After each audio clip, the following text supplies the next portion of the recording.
Salut les gars, bienvenue dans le temple du spectacle. Allez, c'est parti.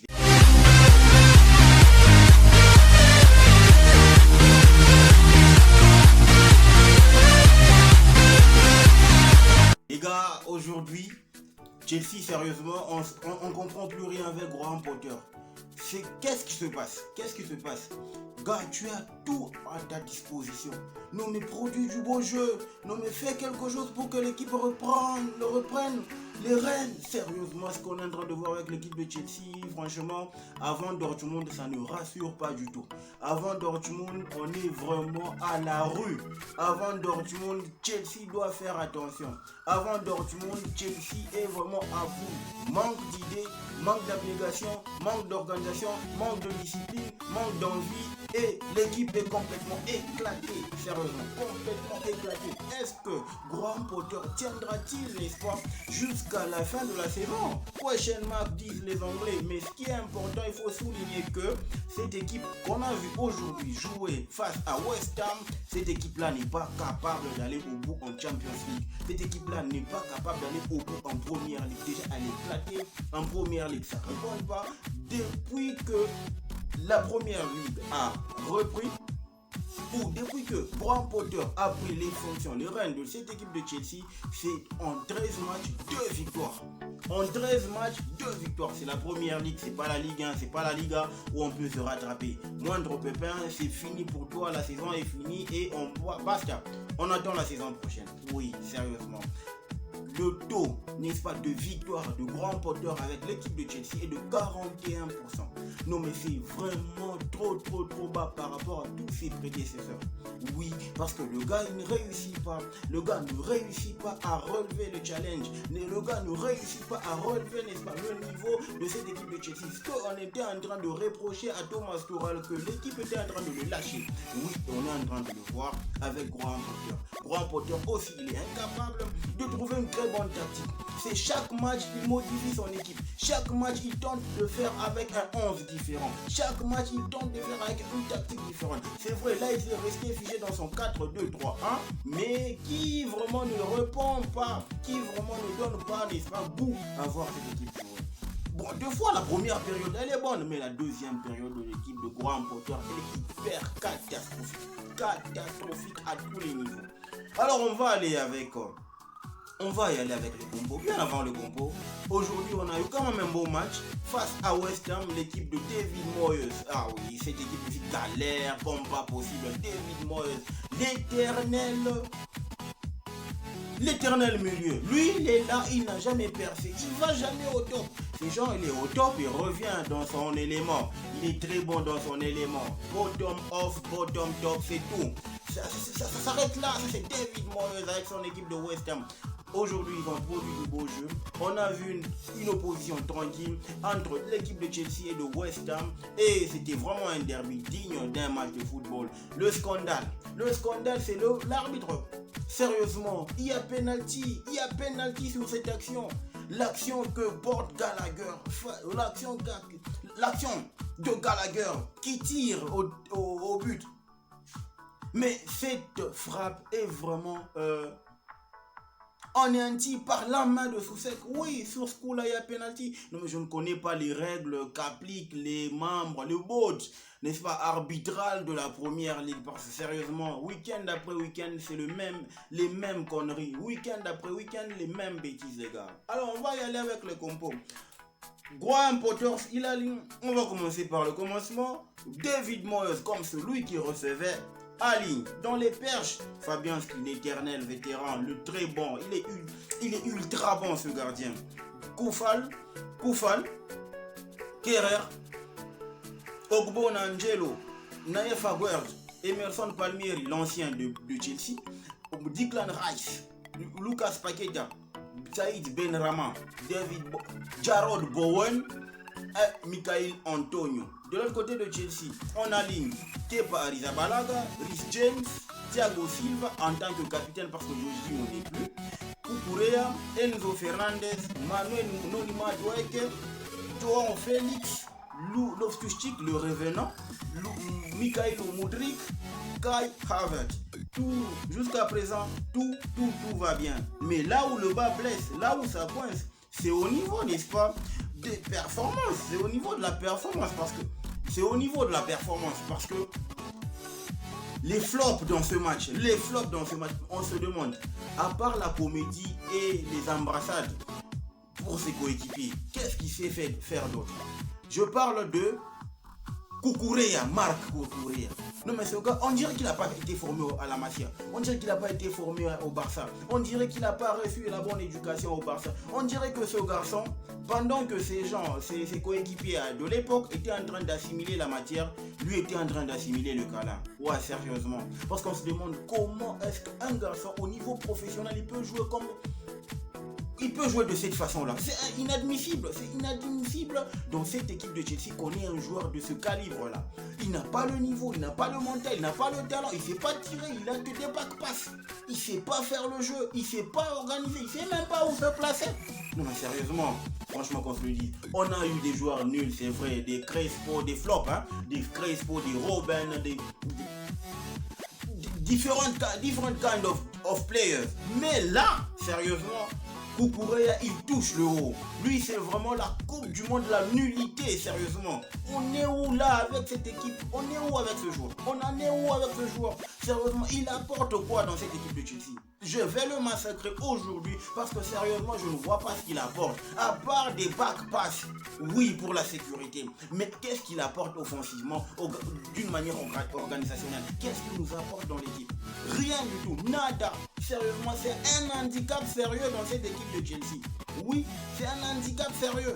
On est vraiment pas à l'abri, n'est-ce pas, d'une humiliation. Parce que sérieusement, ce calibre-là, on le voit nulle part. Et dire qu'il y a quelques mois, Guardiola le voulait, non mais sérieusement, il aurait ciré les bancs toute la saison. Il aurait ciré le banc. Cirer le banc, c'est encore le respecter. Il n'aurait même pas été sur la feuille de match s'il avait été à Man City. Sérieux, s'il avait été avec Pep Guardiola. Sérieusement. Les tops de ce match, le top Enzo Fernandez, non mais c'est au garçon, pure beauté. C'est la coupe du monde de la tranquillité. Le garçon, il a un sens d'organisation. Ce garçon, il a un sens de touche. Il y a un toucher de balle. Tu sens que ce gars, il a du répondant.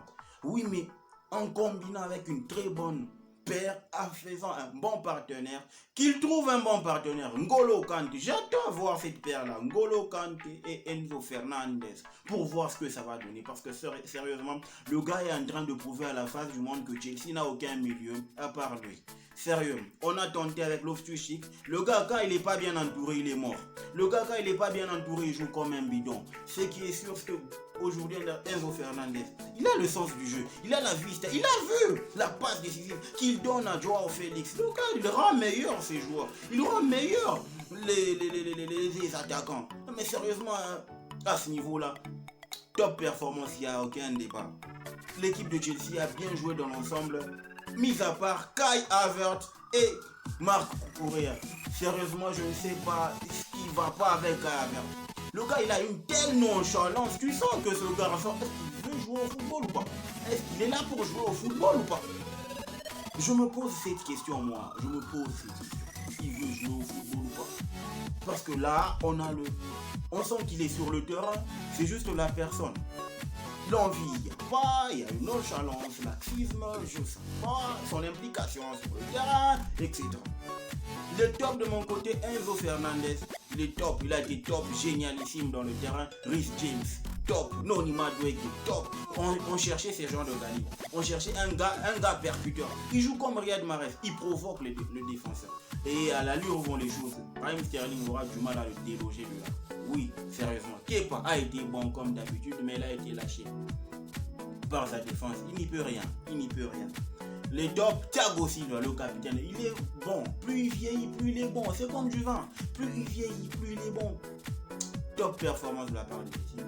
Et moi, je vous dis, il n'y a rien à dire. Si je pouvais donner une note à cette rencontre, j'irais à 7.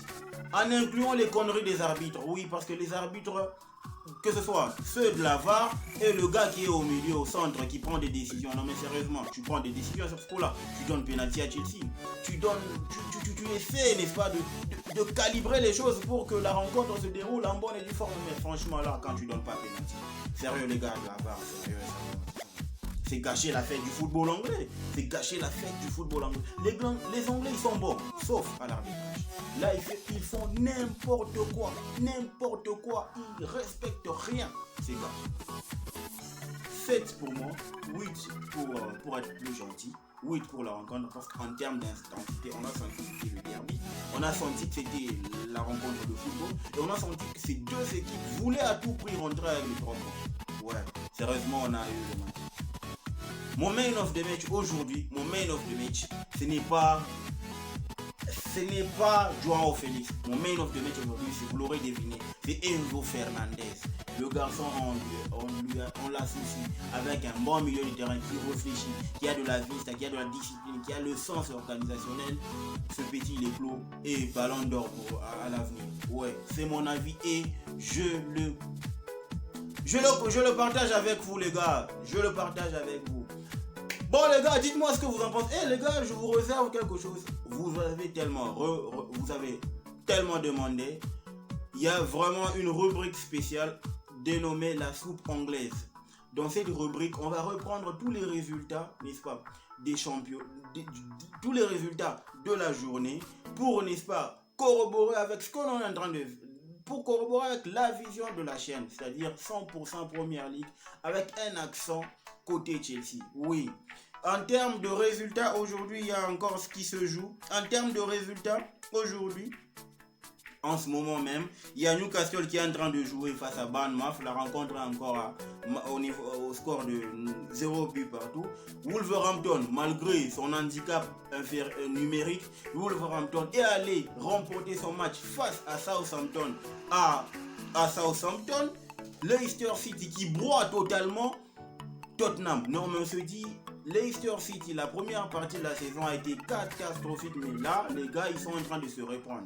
Et là, sérieusement, avec Brendan Rodgers qui connaît la Première Ligue, ils sont bien partis pour ne fût-ce que décrocher la place dans la conférence Europa League. Oui, la Europa League conférence. Oui, parce que sérieusement, la façon dont il joue, le gars, il a compris.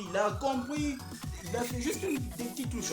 Recruter Kenny Tété. D'ailleurs, je ne vois même pas pourquoi Lyon l'a libéré, ce garçon. Ce garçon, il a du talent. Il est tellement bon. Le gars, il est en train d'aider Leicester à se reprendre. Ce qui m'énerve, c'est plutôt l'équipe de Tottenham qui ne sait pas confirmer la bonne période qu'elle traverse. Tu viens de taper Manchester City. Non mais comment est-ce que tu vas te faire massacrer, dépuceler totalement sans précédent, sans préliminaire du côté de Leicester? C'est inconcevable. Fulham qui continue, n'est-ce pas, sa bonne dynamique qui a vraiment le vent en poupe, sérieusement. Fulham s'est imposé 2 buts à 0 face à Nottingham Forest, l'équipe qui a recruté plus de 29 joueurs record.